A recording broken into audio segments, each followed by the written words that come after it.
This Christmas, I am sitting by my fireplace, a cup of hot cocoa in my hands, watching the snow fall gently outside my window. For the first time in my 32 years of life, I feel genuinely peaceful during the holidays. But this peace came at a price I never imagined paying.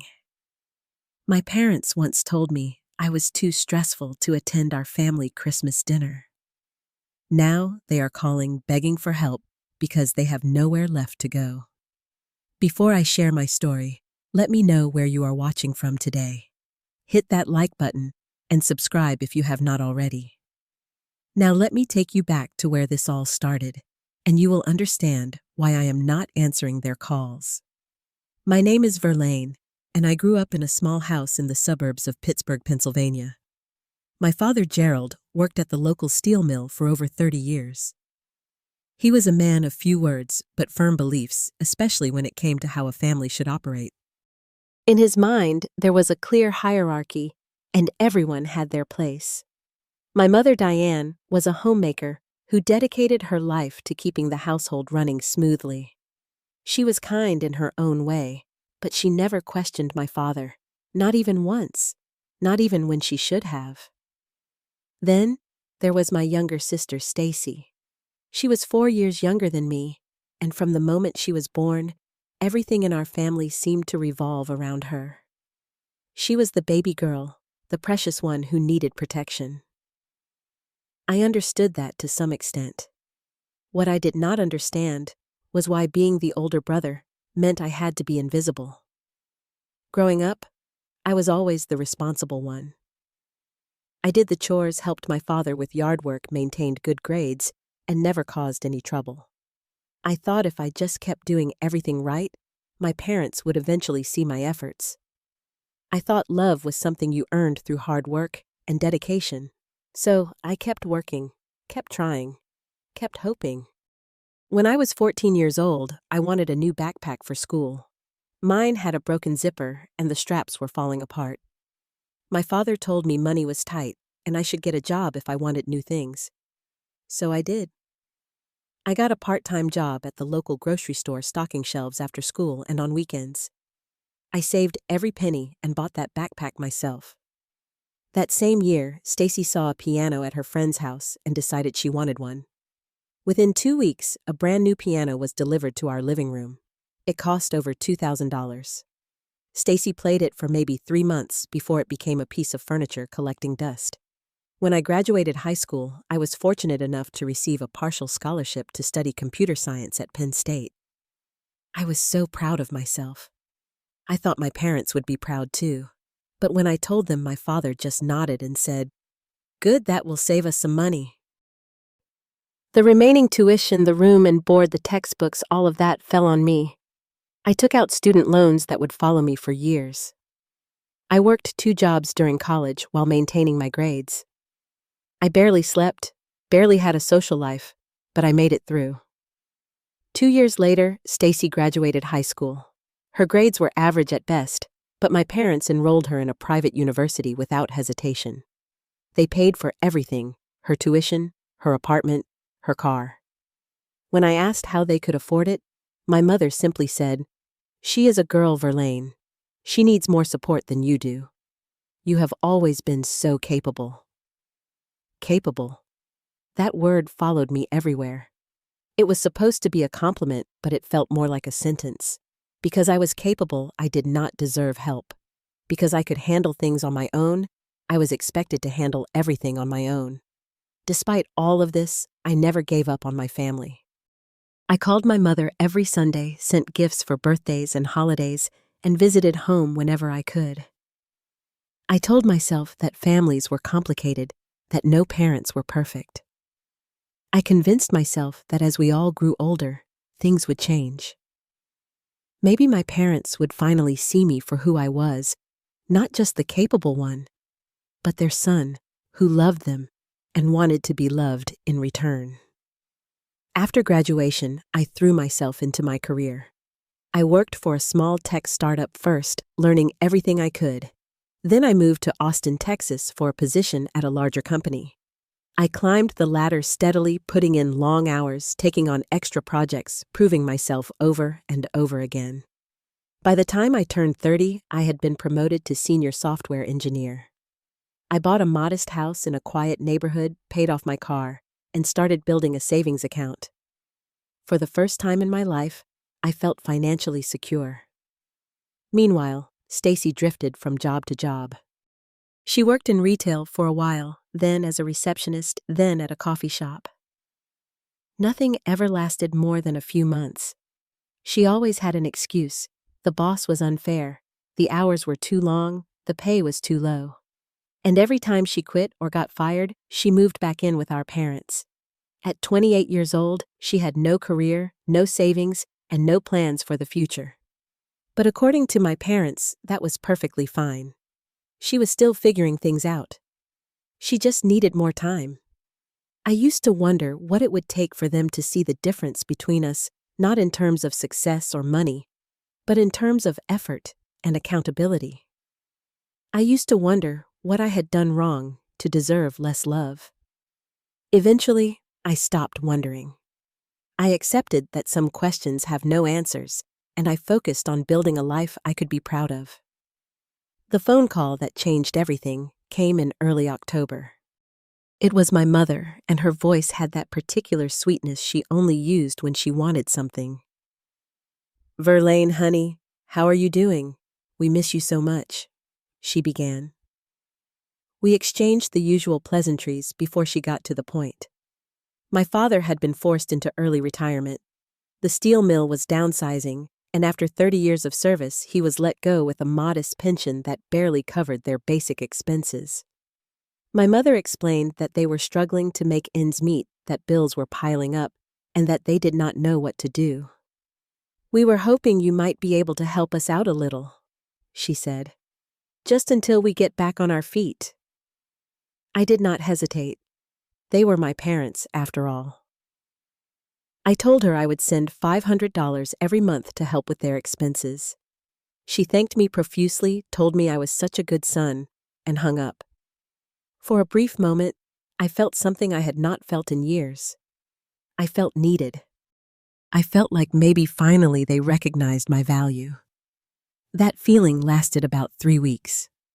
In November, I called my Aunt Ruth to wish her a happy birthday. Aunt Ruth was my mother's younger sister, and she had always been kind to me. We chatted for a while, and then she mentioned something that made my stomach drop. "It is so generous of you to help your parents pay off Stacy's credit card debt," she said casually. "That girl really needs to learn some responsibility." I felt the blood drain from my face. "I am sorry, what did you say?" Aunt Ruth went quiet, realizing she had revealed something she should not have. After some gentle prodding, she told me the truth. Stacy had racked up over $15,000 in credit card debt. Shopping sprees, vacations, expensive dinners, all charged to cards she could not afford to pay. My parents had been using the money I sent them to pay off her debt, not their bills. I thanked Aunt Ruth and ended the call. I sat in my living room for hours, staring at the wall, trying to process what I had just learned. My parents had lied to me. They had used my money to bail out Stacy while pretending they needed it for themselves. And not once had anyone thought to tell me the truth. I decided not to confront them immediately. I wanted to see how far this would go. I wanted to give them a chance to come clean on their own. Part of me still hoped there was some explanation, some misunderstanding that would make this all okay. In early December, I called my mother to let her know I would be coming home for Christmas, just like every year. I had already booked my flight and was looking forward to the trip despite everything. There was a long pause on the other end of the line. "Verlaine, honey, about Christmas?" my mother began. "We need to talk about some changes this year." My stomach tightened. "What kind of changes?" She explained that Stacy was bringing her new boyfriend Derek home to meet the family. According to my mother, Derek came from a wealthy background, and Stacy was very serious about him. She wanted everything to be perfect for his first visit. Stacy feels like your presence might make things a little tense, my mother said carefully. You know how you can be sometimes. You ask questions that make people uncomfortable. I could not believe what I was hearing. Questions that make people uncomfortable, like what? You know, questions about work, about plans for the future. Stacy says it feels like you are judging her. I took a deep breath, trying to keep my voice steady. So, what are you saying exactly? We are just saying that maybe this year you could skip Christmas. Just this once. You could visit another time. The words hit me like a punch to the chest. My own parents were uninviting me from Christmas dinner so that my sister could impress her boyfriend. I called my father that evening, hoping he would talk some sense into my mother. Instead, he made things worse. Son, sometimes you have to make sacrifices for family, Gerald said in his gruff voice. This is important to your sister. You can come visit some other time. You are telling me I am not welcome in my own family's home for Christmas. I am telling you that your sister needs this. You have always been the strong one, Verlaine. You can handle one Christmas on your own. There it was again. The capable one, the strong one, the one who never needed anything from anyone. A few days later, I received a text message from Stacy. It read, "Thanks for understanding, big bro. Derek comes from a really good family, and I need everything to be perfect. You know how you can be sometimes. It is just one Christmas." I read that message at least a dozen times. Each time, it hurt a little more. I did not respond. There was nothing to say. But I took a screenshot and saved it. Something told me I might need it later. That night, I made a decision. I stopped the monthly transfers to my parents. No announcement, no explanation. I just stopped. If I was too stressful to be part of the family during the holidays, then surely my money was too stressful as well. I also decided to create my own Christmas. I invited my closest friends over for dinner, bought a small tree for my living room, and planned a menu of all my favorite foods.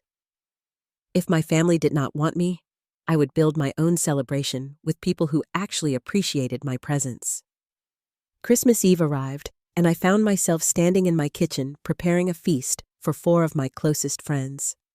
Marcus brought wine, Elena made her famous apple pie, James brought board games, and Priya decorated my tree with ornaments she had bought at a local craft fair.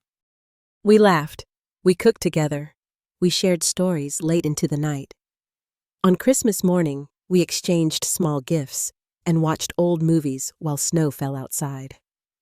For the first time in my entire life, I experienced a holiday without anxiety, without feeling like I had to prove myself, without walking on eggshells around my family. The contrast was striking. I had not realized how heavy the burden of my family's expectations had been until I finally set it down. The day after Christmas, my phone rang. It was my mother. "Verlaine, why did you not send the money this month?" she demanded. Her voice was sharp, panicked. "Your father is depending on it." I kept my voice calm and measured.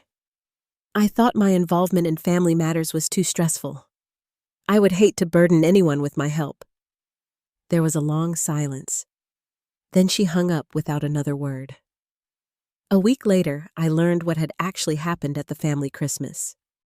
Aunt Ruth called to fill me in, barely able to contain her shock at the disaster that had unfolded. The dinner had started well enough.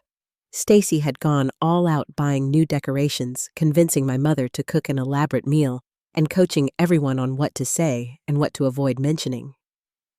But Derek was sharper than Stacy had anticipated.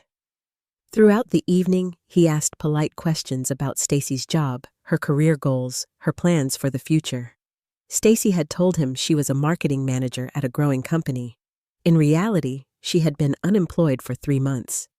When Derek asked a specific question about her current projects, Stacy stumbled over her words.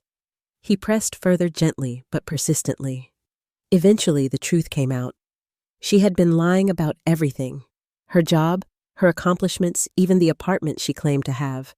She was living with our parents, unemployed, drowning in debt. Derek excused himself from the table, thanked my parents for dinner, and left. Stacy broke down in tears, screaming at my parents for not supporting her story better, for not creating a more impressive environment. My parents argued with each other about money and blame. The Christmas dinner that was supposed to be perfect ended in chaos. In January, the situation grew even more dire. Without my monthly contributions, my parents could not keep up with their mortgage payments. What I did not know, what they had hidden from everyone, was that they had refinanced their house multiple times over the years. They had pulled out equity to pay for Stacy's education, her cars, her debts, her endless needs. There was almost no equity left, and they were months behind on payments. The bank sent a foreclosure notice. Gerald and Diane were going to lose the house they had lived in for over 3 decades. And Stacy. When she found out about the foreclosure, she packed her bags and moved in with a friend across town. She told my parents she could not handle the negative energy in the house and needed space to focus on herself. She did not offer a single dollar to help. In mid-January, my father called me directly. His voice was different from any conversation we had ever had. It was quiet, almost fragile. "Verlaine, I need your help. We are going to lose the house." I let the silence hang between us for a moment before responding. "Have you asked Stacy for help?" "She says she cannot afford it." "That is interesting, because for years you and Mom have told me that Stacy is the one who needs support, because life is harder for her. Surely, if she has been receiving all that support, she must have something saved up by now." My father had no response. "I spent my whole life trying to be enough for this family," I continued. "I worked myself to exhaustion. I sent money without being asked. I showed up every holiday, even when I was barely acknowledged. And when Stacy decided she did not want me at Christmas, you both agreed without hesitation. You told me I was too stressful. You told me to stay away." "Verlaine, we did not mean it like that. It does not matter how you meant it. It matters what you did. I am not responsible for fixing the consequences of decisions I was never part of making." A few days later, my mother sent me a long message. It was filled with guilt and accusations wrapped in emotional language. She reminded me that they had raised me, fed me, kept a roof over my head. She said I owed them everything, that a good son would never abandon his parents in their time of need. I read the message carefully. Then I wrote back. I told her about the years of feeling invisible, the sacrifices I made, that no one acknowledged the student loans I took out while they paid for Stacy's education in full, the birthday parties where I was an afterthought, the holidays where I felt like a guest in my own family. I told her I knew about the money, that my contributions had been going to Stacy's credit card debt, not their bills. I told her about the text message Stacy sent me, the one that said I was too much to be around. I ended with this: "I spent years trying to earn a place in this family. I finally realized I never had one to begin with. I am not responsible for the consequences of choices I was never part of." A week later, Stacy called me. It was the first time we had spoken in months. She was furious. "This is all your fault," she screamed into the phone. "If you had just helped them, none of this would have happened. You always had to be the selfish one." I let her finish her tirade. When she finally stopped to take a breath, I spoke calmly. "You told them I was too stressful to be around. You got what you wanted, Stacy. A Christmas without me. Now live with the rest of it." I ended the call and blocked her number. I will not pretend the weeks that followed were easy. There were nights when I could not sleep, when the guilt crept in and whispered that I was a terrible son. There were moments when I picked up my phone ready to call and apologize, ready to send money, ready to fix everything the way I always had. But every time I came close, I remembered. I remembered the text message. I remembered my father telling me I was not welcome. I remembered my mother asking me to give up my place at the family table so Stacy could impress a man she had been lying to. My friend Marcus became my anchor during this time. We had been close since college, and he understood family dysfunction in ways that most people did not. "You are not abandoning them," he told me one evening over dinner. "You are refusing to be their safety net while they treat you like a doormat. Those are not the same thing." I started seeing a therapist who specialized in family dynamics. I joined an online support group for people with toxic family relationships. Slowly, I began to understand that setting boundaries was not cruelty. It was survival. In March, Aunt Ruth called with an update. My parents had lost the house. They were staying with her temporarily while they figured out their next steps. Gerald had fallen into a deep depression. Diane cried most days, and Stacy had not visited once. She had not even called. "They are finally seeing who Stacy really is," Aunt Ruth said quietly. "But I think it might be too late." I felt sadness when I heard this, but not regret. These were the consequences of choices made over decades, choices I had no part in making. In May, a handwritten letter arrived at my door. The return address was Aunt Ruth's house, but the handwriting was my father's. I almost threw it away unopened. Instead, I sat on my porch and read it. It was not long. My father was not a man of many words, but what he wrote surprised me. "Verlaine, I have made many mistakes in my life. The biggest one was not seeing you for who you are. I always thought because you were strong, you did not need anything from me. I was wrong. You deserved better than what I gave you. I am not asking for money or help. I just wanted you to know that I see it now, even if it is too late. I am sorry." I sat with that letter for a long time. When I finally went inside, I put it in my desk drawer. I did not respond right away. I was not ready, but I did not throw it away either. Over the following months, I focused on building a life that was truly mine. I threw myself into my hobbies, learned to cook dishes I had always wanted to try, started running in the mornings. I got promoted to lead engineer at work. I traveled to places I had only dreamed about. I also met someone. Her name is Harper, and she is a graphic designer with a laugh that lights up every room. She came from a complicated family too, so she understood my situation without judgment. With her, I felt seen in a way I never had before.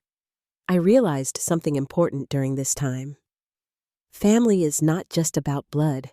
Family is about who shows up for you, who respects you, who loves you, even when it is hard.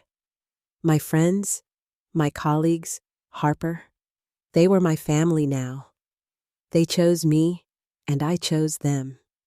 When the next Christmas arrived, I received a card in the mail from my parents. It was simple, just a generic holiday card with a short message.